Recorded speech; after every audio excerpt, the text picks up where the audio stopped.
Anak jati Bukit Mertajam, Pulau Pinang ini merupakan satu-satunya rakyat Malaysia yang diiktiraf majalah tersohor dunia iaitu majalah Time sebagai salah seorang yang paling berpengaruh di dunia pada 2008. Beliau merupakan anak kepada pasangan Datuk Haji Ibrahim Abdul Rahman yang merupakan bekas ahli parlimen dan setiausaha parlimen Kementerian Kesihatan dan Cik An Abdul Hamid Hussein yang merupakan ahli pidato pergerakan wanita UMNO.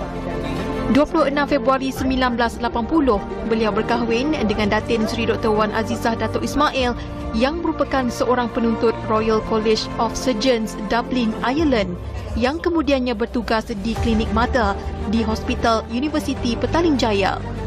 Perkahwinannya mereka dikurniakan dengan 6 cahaya mata. Anak sulung beliau Nurul Izzah yang pernah dilantik sebagai ahli Parlimen Lembah Pantai Kuala Lumpur dan Permatang Pauh Pulau Pinang. Datuk Seri Anwar mendapat pendidikan awalnya di Bukit Mertajam Boys School dan kemudiannya di Maktab Melayu Kuala Kangsar MCKK sebelum melanjutkan pelajaran tinggi di Universiti Malaya dalam pengajian Melayu Sastra pada 1967. Perjalanan politik beliau bermula sebagai salah seorang pengasas organisasi Angkatan Belia Islam Malaysia ABIM. Pada 1968 hingga 1971, beliau dilantik sebagai Presiden Kesatuan Pelajar Islam Malaysia dan juga Presiden Majlis Belia Malaysia MBM. Beliau kemudiannya dipenjarakan di Kamunting, Perak buat kali pertama selama 20 bulan di bawah Akta Keselamatan Dalam Negeri ISA kerana terlibat dalam pergerakan pelajar pada 1974 selepas mengetuai demonstrasi pelajar terhadap kemiskinan dan kelaparan di kawasan luar bandar. Selepas dibebaskan, beliau mengambil keputusan mengejut untuk menyertai UMNO pada 1981 yang ketika itu diketuai oleh Tun Mahathir selaku Perdana Menteri yang keempat. Kerjaya politiknya berkembang cemerlang kemudiannya dan setahun selepas menyertai UMNO, beliau dilantik sebagai Menteri Kebudayaan, Belia dan Sukan pada 1983.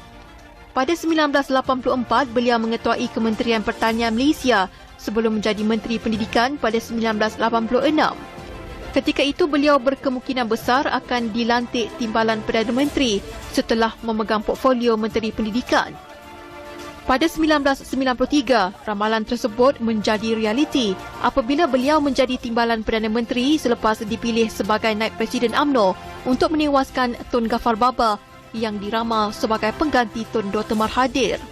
Beliau juga pernah dilantik sebagai Perdana Menteri sementara ketika Tun Dr. Mahathir memutuskan untuk mengambil cuti selama 2 bulan pada 1997.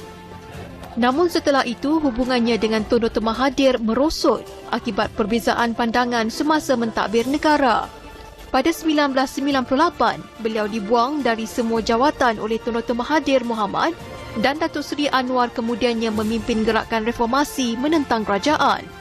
Beliau juga semakin lantang menyuarakan kritik budaya nepotisme dan kronisme dalam UMNO sebagai punca utama rasuah dan penyalahgunaan bajet negara. Kemudian pada 20 September 1998, polis menahan beliau atas dakwaan rasuah dan menghalang siasatan terhadap tuduhan meliwat. Pada 1999, beliau dijatuhkan hukuman penjara 6 tahun kerana didapati bersalah atas kesalahan penyalahgunaan kuasa. 2 bulan kemudian, beliau dijatuhi hukuman kedua selama 9 tahun kerana didakwa melakukan kesalahan di luar tabi'i liwat.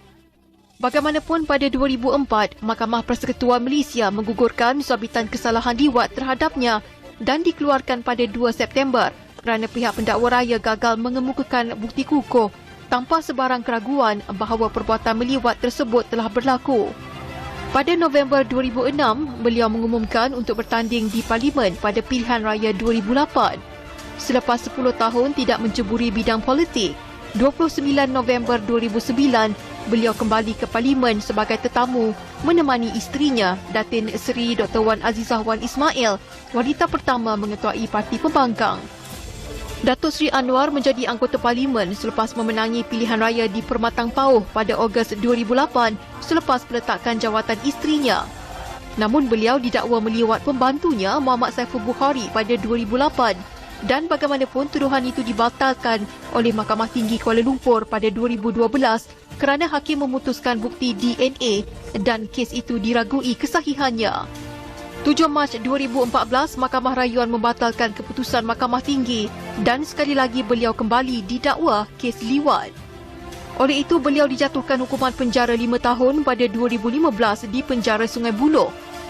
Kemudian selepas menerima pengampunan diraja dari Sultan Muhammad V, beliau dibebaskan dari penjara pada 16 Mei 2018. Beliau seterusnya bertanding PRK Port Dickson 2018 dan menang besar dengan majoriti 23,560 undi. Sejak itu, selain menjadi ahli Parlimen Port Dickson sehingga 10 Oktober lalu, beliau juga Ketua Pembangkang Dewan Rakyat Malaysia, Pengerusi Pakatan Harapan dan Presiden PKR.